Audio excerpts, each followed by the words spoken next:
Welcome back to Inside with Bel. I am your host, Bel Hernandez Castillo. We are coming to you from our Los Angeles studio on the Sunset Strip, and we are so happy that you can join us. Our show brings the world of entertainment and the people that make the magic happen to you. We take a personal look at Hollywood through the lives of the people who work in front of the camera as well as behind the scenes.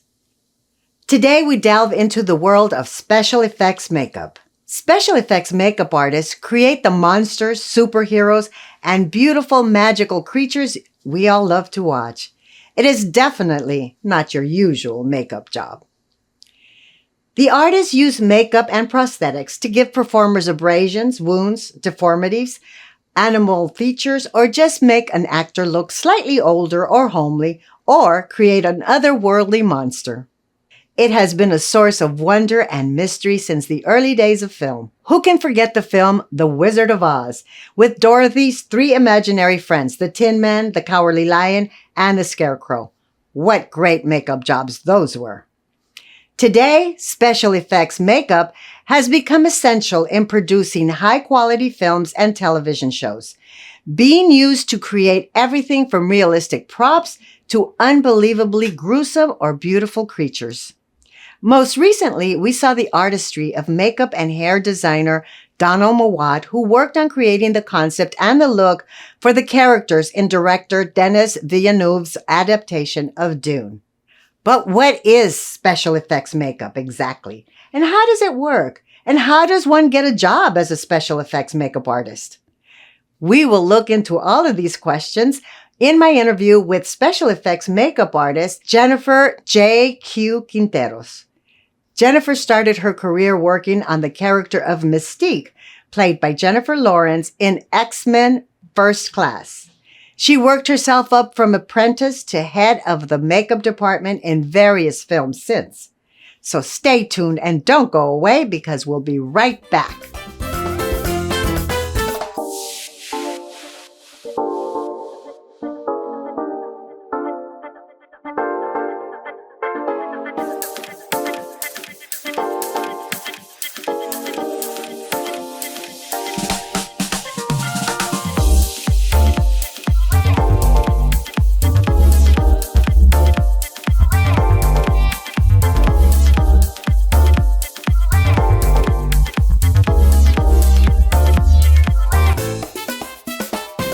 Welcome back.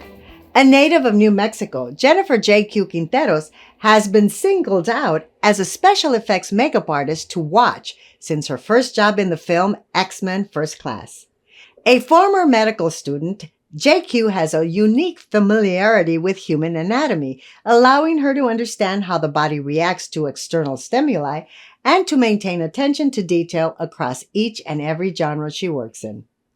Having worked herself up to makeup department head, her latest work appears in the film Hold Your Breath, which stars Tony Award-winning actress Sarah Paulson. Here's my interview with Jennifer J.Q. Quinteros. It's wonderful to meet you and someone who does work other than what people consider Hollywood, which is acting and directing and producing. I mean, you're essential to the whole process. And it is an exciting work, I think. I mean, it starts off with, I don't know how it starts off with. How did you get into doing special effects makeup? How did I get into special effects? I was actually studying to be a wildlife veterinary doctor, actually a veterinarian originally. And I was not very happy doing what I was doing. I was working at a clinic and I was going to school and I was doing all the right things so that I could go to my vet school. And I had a talk with my best friend one day and I'm just like, I'm doing everything I always thought I wanted to do and I'm doing it well and I'm not happy. And he's like, you should go back to what makes you happy, which you've always done lighting and makeup, in theater. And I was just like, lighting and makeup in theater. You want me to go from being a doctor and starting at 6 figures a year to being an artist? And he was just like, hey man, it's your happiness. You should come shadow me in the design department. And I shadowed him and I mean, that was it. That was all it took. I went into design. I went into lighting. I had been stalking this makeup school in Los Angeles because I loved all the students' work that was coming out of there. And after I graduated from college, I applied to that school and moved to LA, and the rest was history. I definitely got into the makeup world really quickly once I decided to go to school for it. And special effects was just always something I didn't want to just be able to do things with what was given. I wanted to be able to create people and create creatures, and not have to just work with what the person had on their face. I wanted to be able to manipulate that. And so that was kind of the origin story of how I became an effects artist. Where did you grow up? I grew up in New Mexico.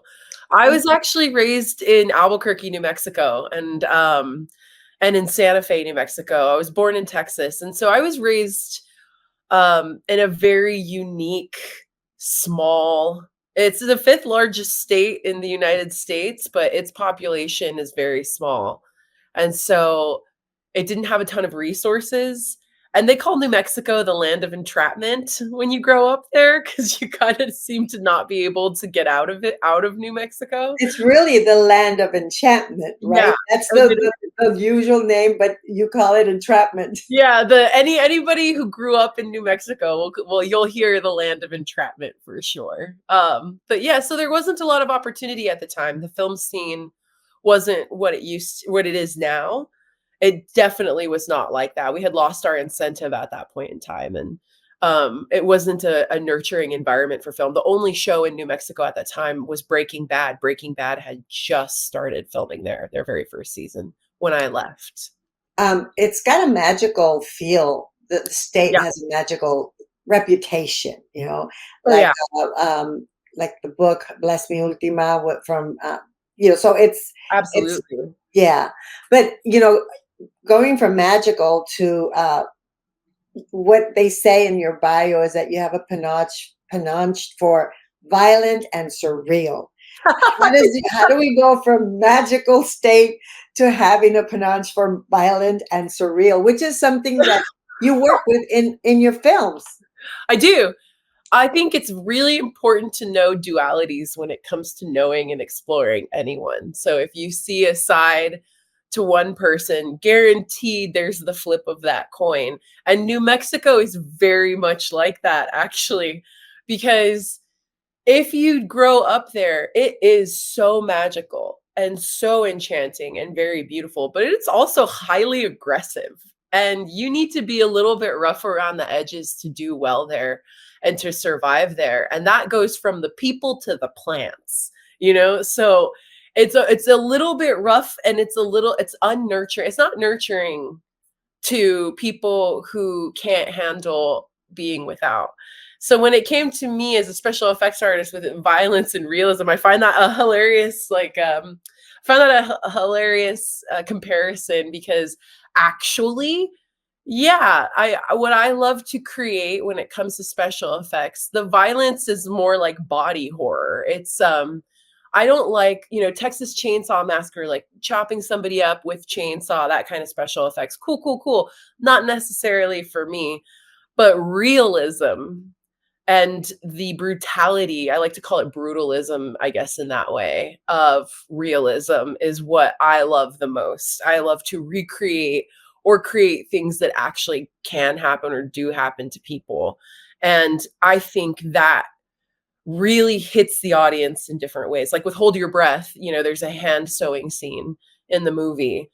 That's a huge part of body horror. Anything with like I saw fingernails. the trailer. I guess you haven't heard about the drifter. Killed the mama and the kids. Did they ever catch the drifter? It's like he just melted into the dust.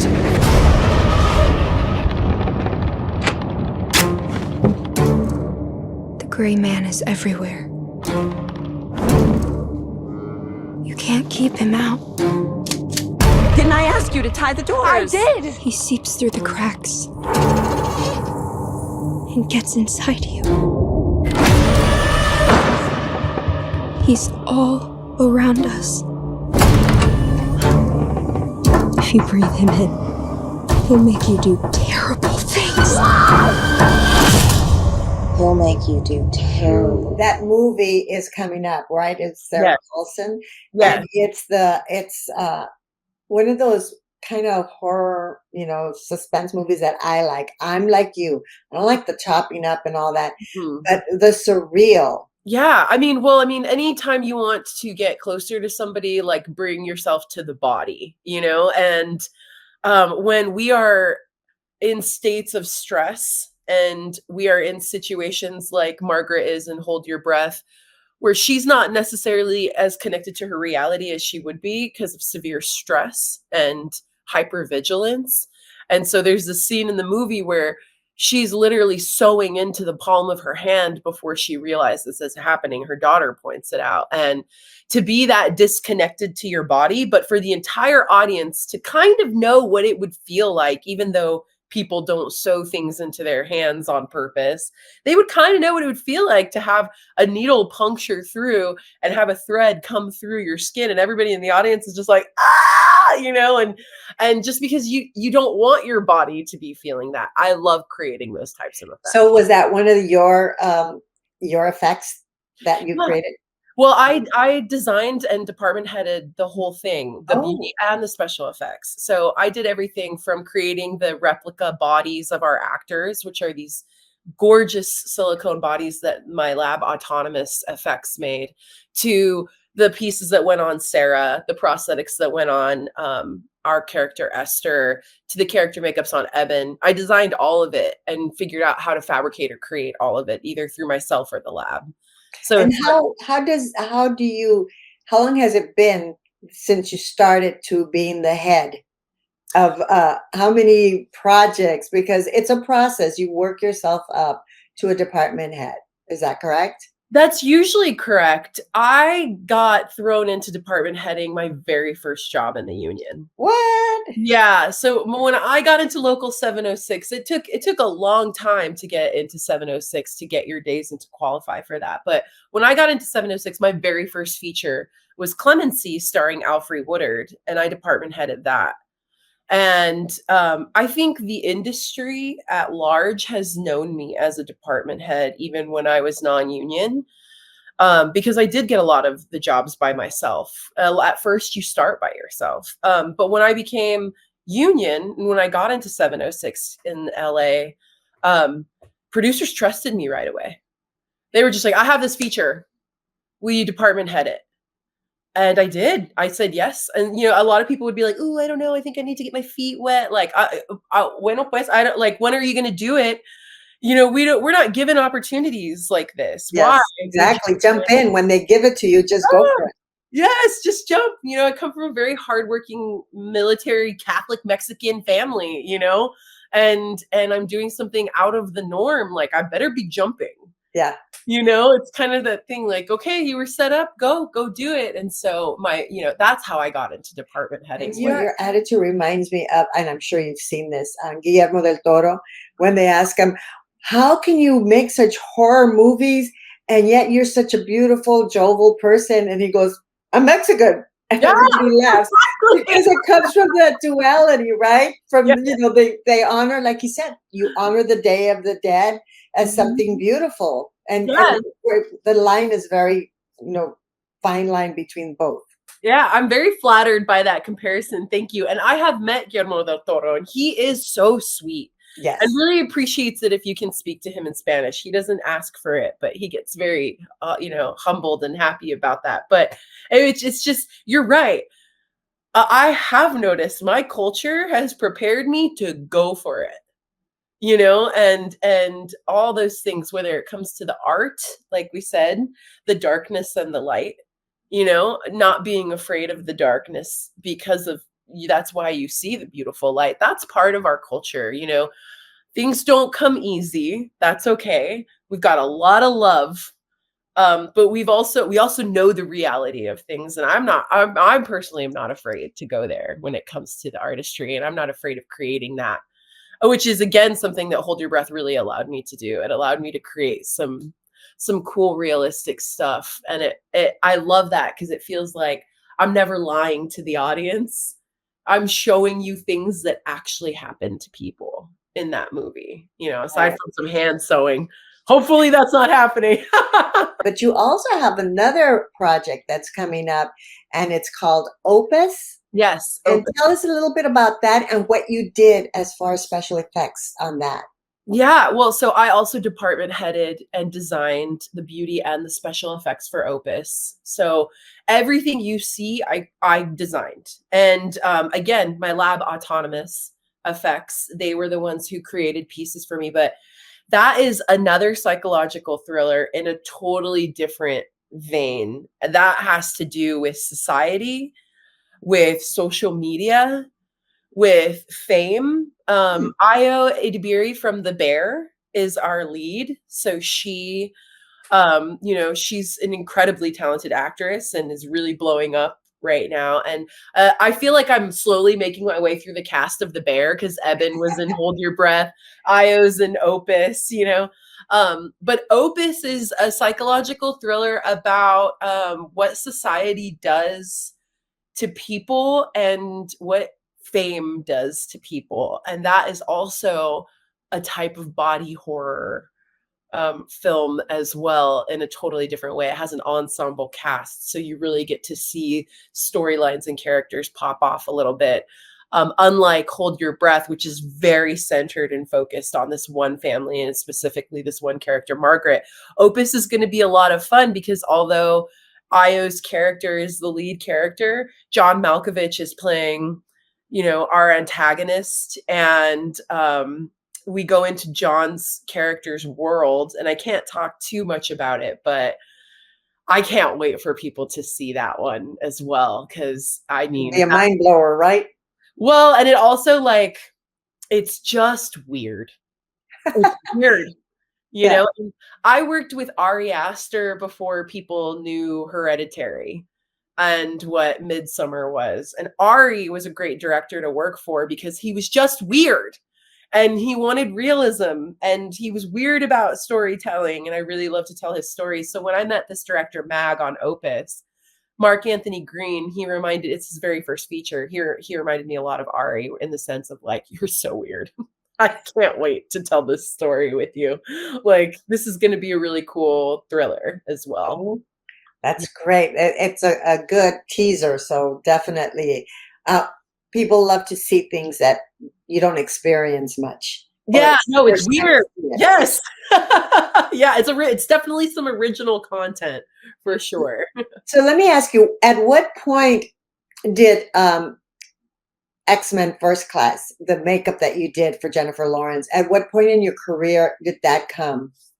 Oh, that was at the very beginning of my career. As strange as that sounds, I was at the very bottom of the totem pole for that group. That Mystique had a makeup department all to herself. She's such a big makeup.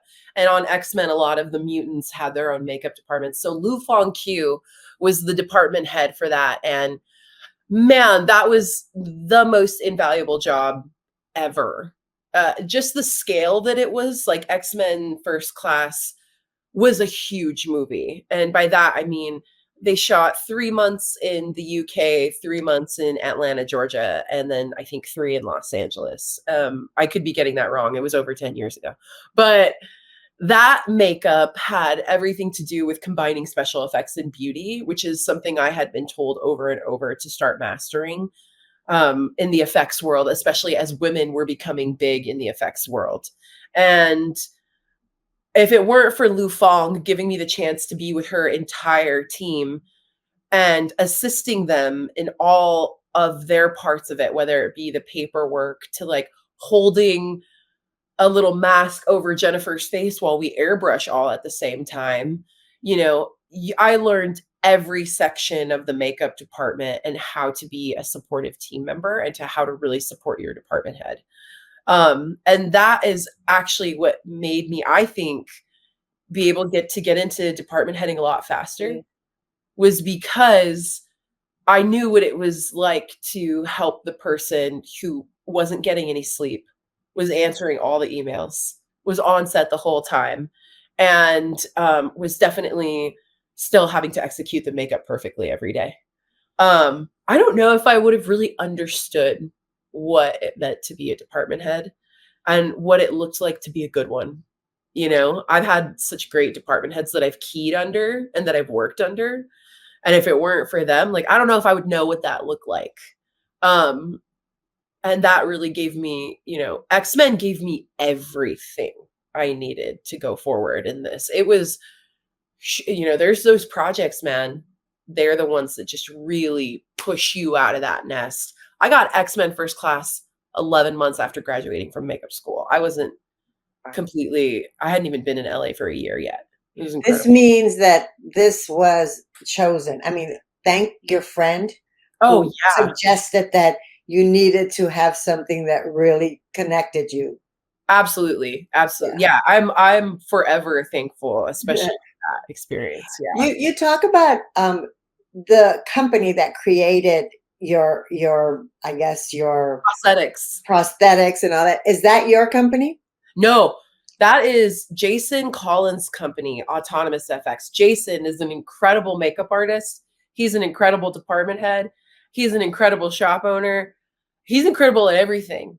And Autonomous, they definitely department head and do their own thing. They have 17 shows at a time, but they also really support their department heads. And from the moment that I've been going to Autonomous, they have supported me as a department head, whether it be getting me generic pieces of prosthetics that I can fit onto people and make them work with paint jobs, or whether it was life casting, like we did for Hold Your Breath, where life casts, dental scans, eye scans, hair matching, all of that was done with the help of Autonomous and with Vincent Van Dyke effects and with Hamer effects. But those giant makeup effects labs, not only do they do their own shows, but they're also doing our shows. So I approach them as a department head. I'm like, hey, I have a show.